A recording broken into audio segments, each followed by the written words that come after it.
Анх 1944 оны 4-р сарын 28 буюу энэ өдөр бүгд найрамдах Монгол ард улсын ардын сайд нарын зөвлөлийн тогтоолоор цэргийн гарамгай 11 зүтгэлтэнд генерал хэмээх цэргийн дээд цол олгосон төвхтэй. Өдгөө алтан мөрдөснүүдийн маань 80 гаруй% нь инх тух амьдарч байна.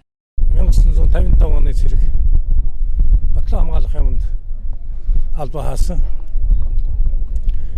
Ингээд цэргээс генерал Вайлгчаас Батлан хамгаалахын орлого сайтын алмсрал хүртэл албыг хаасан.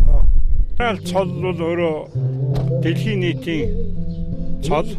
Генерал гэдэг бол өөрөө одоо цэргийн бие бүрэлдэхүүн, цэргийн байгууллагыг удирддаг ийм одоо удирдлагын ийм цол.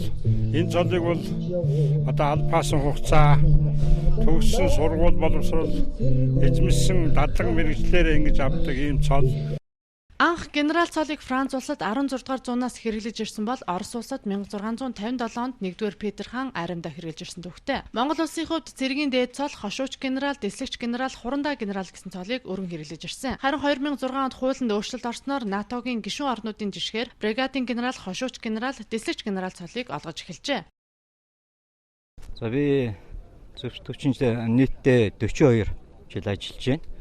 За 2006 онд анхны бригадын генерал цолыг хүртэж байсан. Тэрээр анхны бригадын генерал цолыг хүртснээс хойш өнөөдрийн байдлаар 33 хүн уг цолыг хүртэж байна. Хошууч генерал цолыг 119 хүн хүртсэн байдаг бол харин 1970 оноос хойш хэрэглэж ирсэн армийн генерал гэх ховрхон цолыг Цэдэнбал, Доржнаар хүртэж байжээ.